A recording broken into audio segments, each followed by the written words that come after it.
ఎంతోమంది హిందువుల మనోభావాలకు సంబంధించినటువంటి తిరుమల తిరుపతి శ్రీవారి పరకామణి చోరీ కేసుకు సంబంధించి ఎట్టకేలకు ఈరోజు హైకోర్టుకి తుది నివేదిక సమర్పించారు సిట్ అధికారులు. అయితే ఇప్పటికే ఆ యొక్క పరకామణి చోరీకి సంబంధించి వైవి సుబ్బారెడ్డిని, మరో పక్క చూసుకుంటేనేమో మాజీ టీటీడీ చైర్మన్గా పనిచేసినటువంటి భూమన కరుణాకర్ రెడ్డిని, దానితో పాటుగా మరికొంతమందిని విచారించడం జరిగింది.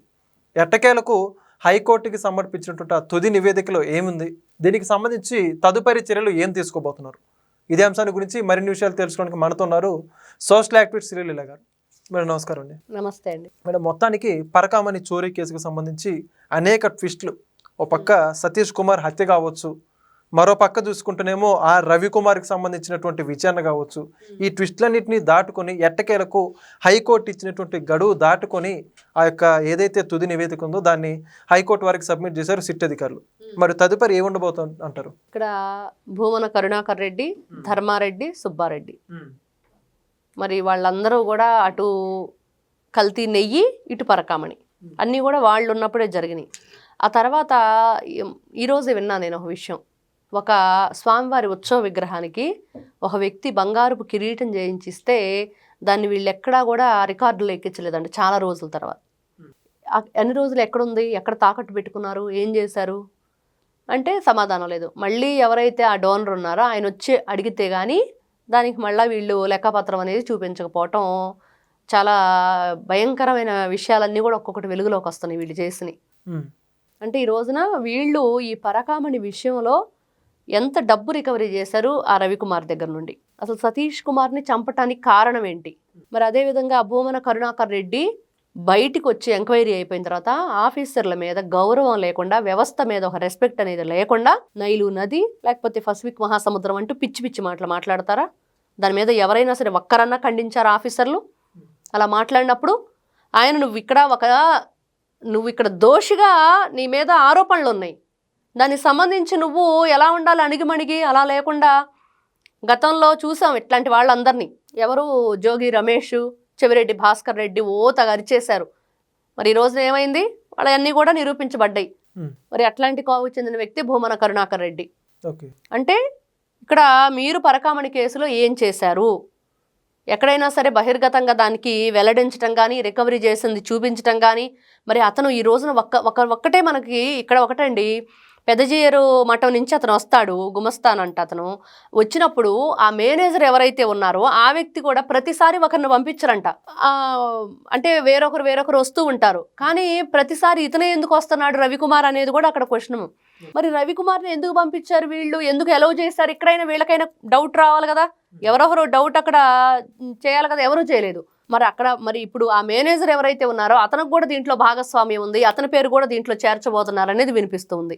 మరి ఈ రవికుమారే ప్రతిసారి రావటం, ఇతను కొట్టేయటం, ఆస్తులు కూడబెట్టుకోవటం, మీరు గూడుపుటాణి చేయటం, రికవరీ చేసామన్న పేరుతోటి మీరు మళ్ళీ అతని దగ్గర నుంచి ఆస్తులు లాగేసుకోవటం, ఏంటిది దొంగల దోపిడీ? అసలు భగవంతుని అనుకుంటున్నారా, ఏమనుకుంటున్నారు?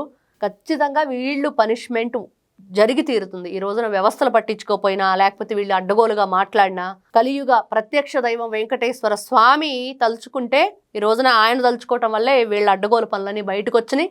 అతి త్వరలో వీళ్ళకైతే శిక్ష పడటం అయితే ఖాయం.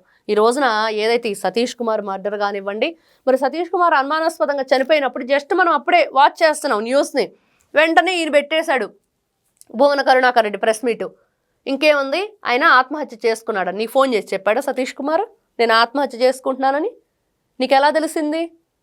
ఆయన ఫోన్ చేసి చెప్తేనే కదా నీకు తెలిసేది, మరి లేకపోతే ఎలా తెలిసింది? మరి లేకపోతే నీకు నువ్వు జగన్మోహన్ రెడ్డి గారు ఫోన్ చేసి చెప్పాడా వెంటనే ప్రెస్ మీట్ పెట్టి కూటమి ప్రభుత్వాన్ని బాధ్యత అని చెప్పని? ఇవన్నీ కూడా వీళ్ళు చేసే పనులు, అవకతవకలు, అబద్ధాలు చెప్పి తప్పించుకునే ప్రయత్నం, ఒక తప్పు చేసి 100 తప్పులతో మళ్ళీ వీళ్ళే తప్పు మీద తప్పు చేసుకుంటూ ఈ రోజున దొరికిపోవటం. ఇలా ఉంది. 156 పేజీలతో ఒక సీల్డ్ ఏదైతే ఒక నివేదికను అక్కడ సమర్పించమని కోర్టు కోరిందో అది ఒక్కొక్కరి వెన్నులో వణుకు ప్రారంభమైంది. ఒక్కొక్కరికి మరి ఏం జరగబోతుంది, ఎవరెవరి పేర్లు దాంట్లో ఉన్నాయి, ఎలాంటి కోణంలో దీన్ని విచారణ చేసి అక్కడ హాజరుపరిచారు ఆ నివేదిక అనేది కూడా వీళ్ళకి అందుబట్టిన విషయంగా ఉంది.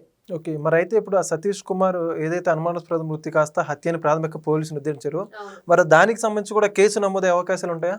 ఖచ్చితంగా చేయాలండి. అసలు పాపం అతను చిన్న వయసు, కష్టపడి అతను ఆ ఉద్యోగం తెచ్చుకొని ఒక వ్యక్తి మీద ధైర్యంగా అక్కడ పోరాడి ఇంతమంది యువోలు వీళ్ళందరూ ఎక్కడ కేసు నమోదు చేయలేదుగా. ఇప్పుడు వీళ్ళు చైర్మన్లుగా ఉండి వీళ్ళు ఎందుకు నమోదు చేయలేకపోయారు? వీళ్ళు కూడా ఆ రోజున మా వంతుగా మేము కూడా ఇదిగో నువ్వు బయట పెట్టావు కాబట్టి మేము కూడా సంతకాలు పెడుతున్నాం సాక్షులుగా, మరి ఇట్లా జరిగిందని చెప్పి మీరు ఎవరు కూడా అక్కడ మాట్లాడలేదుగా. సతీష్ కుమార్ మాత్రమే 2023లో ఇతని మీద కేసు నమోదు చేశాడు కదా. మరి సతీష్ కుమార్ 6వ తారీఖున విచారణ అయిపోయిన తర్వాత మళ్ళీ సెకండ్ టైం విచారణకు వచ్చేటప్పుడు ఎందుకు చనిపోయాడు? ఈ మధ్య ఈ వారం రోజుల్లో ఎవరెవరితో ఆయన ఫోన్ కాల్స్ మాట్లాడాడు, ఎవరెవరు ఆయన కాంటాక్ట్లోకి వచ్చారు, బెదిరింపులు జరిగినాయా ఆయనకి? పాపం వాళ్ళ ఫ్రెండు ఆ రోజున అక్కడ చనిపోయిన దగ్గర చెప్తూ ఉన్నాడు, ఇతను నాతో చెప్పాడు ఈ దీంట్లో నా మీద నాకు ప్రాణానికి కూడా హాని ఉందని చెప్పేసి చెప్తున్నాడు అని చెప్పేసి. వాళ్ళ బ్రదర్ కూడా అదే అనుమానం వ్యక్తం చేశాడు. వాళ్ళ ఫ్యామిలీ మెంబర్స్ కానివ్వండి, అతను స్నేహితులు కానివ్వండి, అందరూ కూడా ఖచ్చితంగా ఇది కావాలని చెప్పి చేసిందే అని చెప్తున్నారు. అందులోనూ గొడ్డల లాంటి ఆయుధంతో బలమైన గాయం అయి ఉండటం, వెనక ఆ స్కెల్ కూడా పగిలిపోయిందని చెప్పేసి నివేదికలో రావటం, ఇవన్నీ కూడా ఖచ్చితంగా కేసు అయితే నమోదు చేస్తారు.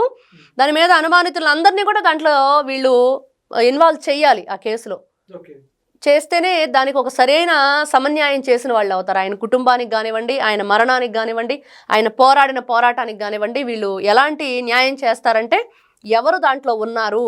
ఈ మొసళ్ళు కథ చెప్పే భూమన కరుణాకర్ రెడ్డా, లేకపోతే నెయ్యి చేతి మీద వేసుకొని వాసన చూసిన సుబ్బారెడ్డా, మరి ఆ రోజున పోటు కార్మికులు వచ్చి ఇక్కడ ఇంత భయంకరంగా ఉంది స్మెల్ అని చెప్పినా కూడా వినకుండా ఉన్న ధర్మారెడ్డా, వీళ్ళందరూ కూడా మరి మైసూరు ల్యాబ్కు పంపించి దీని గురించి చెప్పినప్పుడు వీళ్ళెవరూ కూడా దాని గురించి ఎటువంటి ఎంక్వైరీ చేయటం కానీ ఆ నెయ్యిని ఆపేయటం కానీ చేయాల.